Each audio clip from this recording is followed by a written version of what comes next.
اعوذ باللہ من الشیطان الرجیم بسم اللہ الرحمن الرحیم۔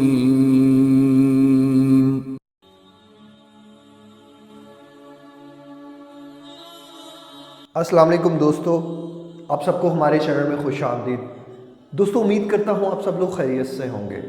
دوستو آج کی اس ویڈیو میں ہم ایک بہت زیادہ امپورٹنٹ ٹاپک کو کور کرنے جا رہے ہیں۔ جو لوگ میرے اس چینل پہ پہلی بار آئے ہیں، میں ان سب سے ریکویسٹ کروں گا کہ میرے چینل کو سبسکرائب کر لیں۔ اگر آپ ڈپریشن میں ہیں، انزائٹی میں ہیں، تو یہ چینل آپ کے لیے بیسٹ ہے، آپ کو موٹیویٹ کرنے کے لیے، آپ کو اس پرابلم سے نکالنے کے لیے وداؤٹ اینی میڈیسنس۔ اور اس کے علاوہ اگر آپ کو میری پرائیویٹ کوچنگ سروسز ریکوائرڈ ہیں تو اس کے لیے بھی میں حاضر ہوں۔ تو چلیں دوستو ٹاپک کی طرف موو ہوتے ہیں۔ دوستو اللہ تعالیٰ نے انسانی جسم کو تسکین کرنے کے لیے، یہ صرف انسان کے لیے نہیں، ہر حیوان کے، ہر مخلوق کے پیئرز پیدا کیے ہیں۔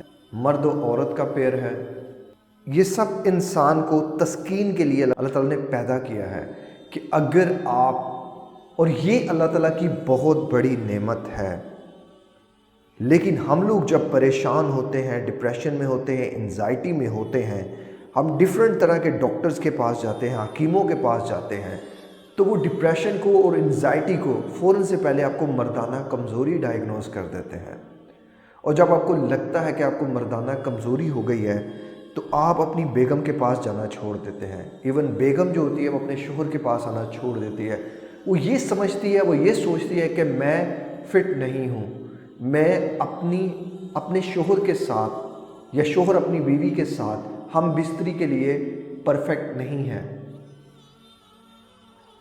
دوستو یہ سب غلط کانسیپٹ ہیں، یہ سب غلط باتیں ہیں۔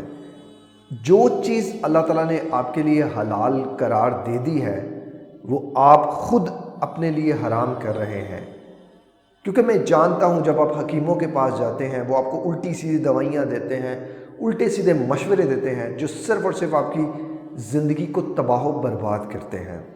ابھی ریسنٹلی میں ایک شخص کی کوچنگ کر رہا ہوں، وہ انڈیا سے بلانگ کرتا ہے اور میرا بہت ہی پیارا دوست ہے، میرا بھائی ہے۔ یہاں اس ویڈیو میں آپ کے ساتھ اس شخص کی سٹوری شیئر کرنا چاہوں گا۔ اس کی شادی کو لگ بھگ 10 سال ہوئے ہیں اور 6 سال پہلے اسے انزائٹی اور ڈپریشن ہوا۔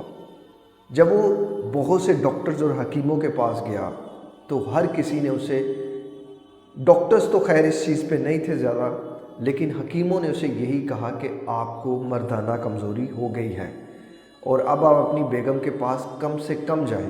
اس نے کہا میں اپنی بیگم کے پاس کتنی دیر بعد جاؤں؟ تو اس نے کہا کہ آپ 1 سال، 1.5 سال بعد، 2 سال بعد جائیں۔ یہ بات دوستو واقعی سچ ہے۔ جب میں بھی اس پرابلم میں آیا تھا مجھے بھی حکیم نے یہی مشورہ دیا تھا، واللہ عالم کہ بہت بڑا برانڈ کا حکیم، بہت بڑے، آپ کے گھر میں بھی ان کی کوئی نہ کوئی پروڈکٹ اس ٹائم ہوگی۔ اگر آپ پاکستان سے بلانگ کرتے ہیں تو آپ کو آئیڈیا ہوگا، اتنا بڑا برانڈ۔ اور میں اس برانڈ کے حکیم کے پاس گیا ہوں جن کے بارے میں مشہور ہے کہ جو نبض دیکھ کے آپ کی بیماریاں بتا دیتے ہیں۔ پتہ نہیں وہ کون سی نبض دیکھتے ہیں کہ جس کو دیکھ کے وہ، جس کو سن کے وہ بیماریاں بتا دیتے ہیں۔ مجھے تو سمجھ نہیں آتی ایسے لوگوں کی، یا شاید وہ خود اس پرابلم میں نہیں ہے اس لیے ان کو آئیڈیا نہیں ہے۔ کتابیں پڑھ لینے سے الگ چیز ہوتی ہے، درد میں ہونے سے، درد کو محسوس کرنے سے ایک الگ چیز ہوتی ہے۔ خیر دوستو وہ بھائی میرے پاس آئے، انہوں نے واٹس ایپ پہ مجھے کانٹیکٹ کیا اور میں نے ان کی کوچنگ شروع کر دی۔